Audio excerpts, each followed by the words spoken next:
fight between Tyron Woodley and Leon Edwards, scheduled for next weekend, has been canceled. Leon posted this to his Instagram. In the caption, he wrote, "Last night I went to sleep with some hope that UFC London would continue next week. I woke up this morning to news that it won't be. We have been working with the UFC on possible solutions to keep the fight alive, but unfortunately with such a short window of time, nothing was viable. Myself and my team are all fathers, husbands, sons, and brothers, and not all of us can leave our families right now. I wish we could have found a way for the fans, I truly do. I have been dreaming about headlining a UFC show in my home country since I started this sport. This cancellation is truly heartbreaking. I have never worked harder and never been more prepared for the biggest moment in my career, but I know that the whole world is hurting right now, and this is bigger than me. This is bigger than sports. All I can hope for is that all of you stay safe and look after each other as we get past this and move forward. I am humbled by the thousands of messages of support I have received in the hours since the announcement. I truly appreciate you all and feel a lot of love right now. I look forward to this event being rebooked when it is safe to do so Tyron and I can put on the show that you all deserve. Please take care. We will all get through this. Rocky." As for Tyron Woodley's status, Ariel Helwani tweeted this. It says, "Woodley's involvement on the card is still yet to be determined. City is still to be determined. They have begun talking about replacement options, but still haven't finalized where the card is happening yet, and he hasn't agreed to a new foe. They are still hell-bent on going through with it." Colby Covington has offered to step in for Leon Edwards. After the news broke, Colby tweeted, "Word on the street is Leon Scott is out. The UFC and America need a hero. Who wants to see America's champ put the MAGA cape on and beat the f*** out of Tyron Woodley live on ESPN next week for your entertainment and my own personal pleasure." At UFC Fight Night 170, Johnny Walker was defeated by Nikita Krylov via unanimous decision. Michael Bisping reacted by posting this photo of him and Walker after the fight. In the caption, he wrote, "Respect to Johnny Walker. He lost a very hard-fought fight tonight, but you wouldn't have guessed it from his attitude. I bumped into him in the elevator and he was just focusing on the fact that he went 3 rounds with a great fighter, something he never done, and how beneficial that would be to his career. That's the way to handle it. Accept the loss, learn from it, and come back better. You have my respect, brother. Looking forward to your next fight."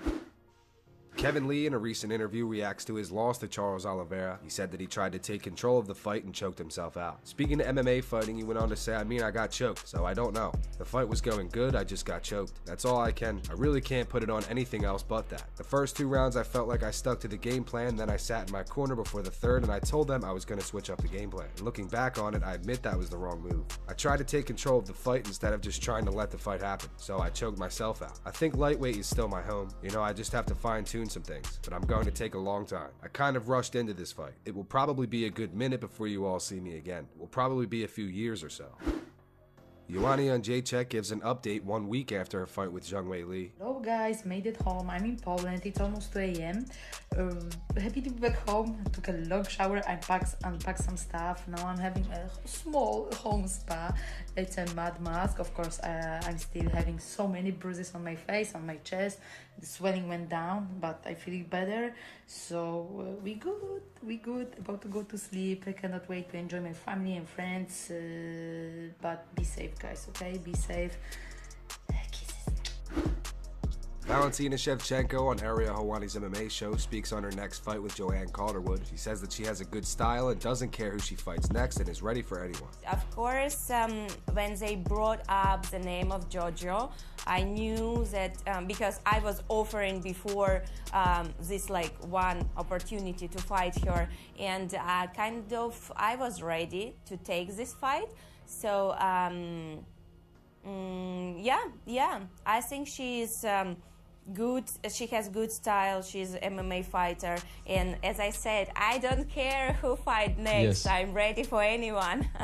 For me, there is no just that simple measurement, that simple scale where you put your opponent, how difficult she is, because for me the difficulty of the opponent, it's not just in a person, it's all combining together, the preparation, how you felt during preparation, because sometimes if you are not in the right mindset, if you are not in the right, if you don't have right power and dedication for your training, your performance will be poor, even against an opponent that they are considering that not that or something, or I don't know why, but this is my thoughts. There is no easy opponents. You have to prepare yourself in the best shape, in the best power as you can. That's why probably the fight would be easier than you are thinking. And of course, it's not only about the opponent. It's about more about yourself, how you prepare yourself for the fight. Khabib Nurmagomedov received some gifts at the American Kickboxing Academy. Wow. Look, tell me, how do you feel about this? I don't know. Look at this. No Islam name? No Islam name. Finish. This is yours. Look at that. This is mine. This is yours? Yes. How's it yours? How can it be yours? You know diet? You have diet? Look at that too, Habib. Look at that too. But what do you? This one. Yeah, what are you gonna do with for it? me, brother, for me. Look, you got 3 of them. I need to massage for me. So, enjoy, brother. Enjoy. Darren Till posts some new training footage to his Instagram. Yeah, big pull, arms along, pushing your left. Whoa, get it up. Holy shit, get it up. Walk it. Oh, come on. Yeah. One, so fast. Up. 2, come on. Nice.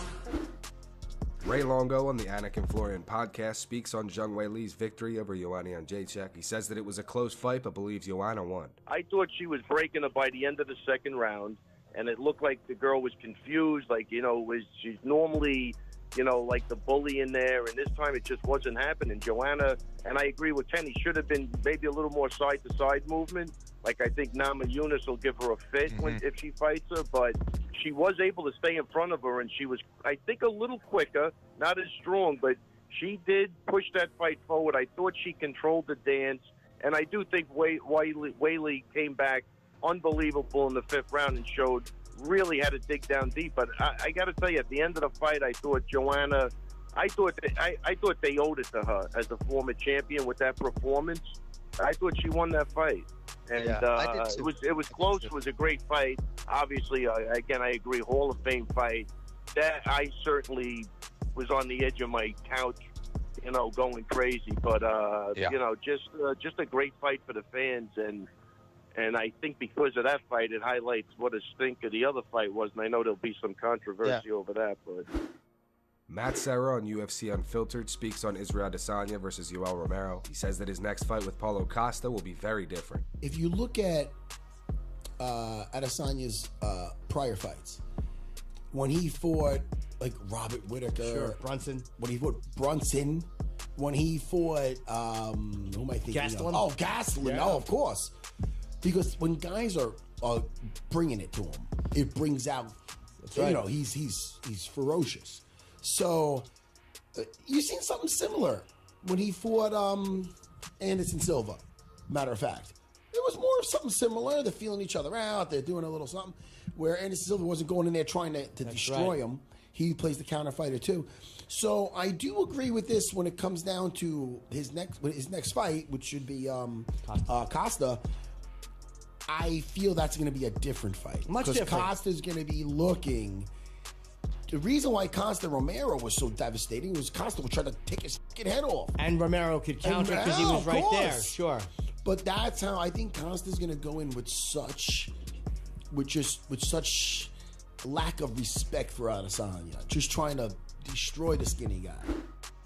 And Michael Bisping on the Believe You Me podcast speaks on Paulo Costa's sparring session with the YouTuber Logan Paul. Yeah, so I'll be honest.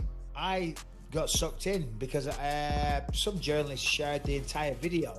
And Logan Paul, is it Logan Paul or Jake Paul? Who are we talking about? One of the Pauls. Right, Logan Paul, he's a YouTuber, right? But I've never watched any of his stuff. But this journalist clicked on the link, put a link, and I clicked on it as I was having my morning coffee. I gotta say, it was a very, very entertaining video. And part of it is a little minute that he's at the Performance Institute and he's sparring Paulo Costa. Paulo Costa knocks him out. It's clearly fake, but it's a bit of fun and games for his YouTube thing. So I don't think anyone's gonna buy that. I think they just know it's a bit of bullshit, a bit of fun and games. Because you can clearly see, if anything, it hits his shoulder, Yeah, well, anyway, there you go. That's what Logan Paul and Paulo Costa are getting up to in their spare time. That's going to wrap it up for the news. Thank you so much for watching. If you enjoyed the video, be sure to drop a like down below and subscribe to Full Mount MMA on YouTube. Here are the 3 top comments from last video. These comments are in reference to Kevin Lee versus Charles Oliveira. First one's from Frank Castle, and it says, the humble Kevin Lee lasted as long as his win streak. The second one's from Mac, and it says, Kevin Lee and Alistair Overeem now cancel each other out. One remembers a tap that never happened, and the other doesn't remember a tap that did. And the final one says, Kevin Lee saw holes in Oliveira's game. Unfortunately, he got caught in one of them. Those were the 3 top comments from last video. If you want to be featured in the next video, be sure to drop a comment down below on this one.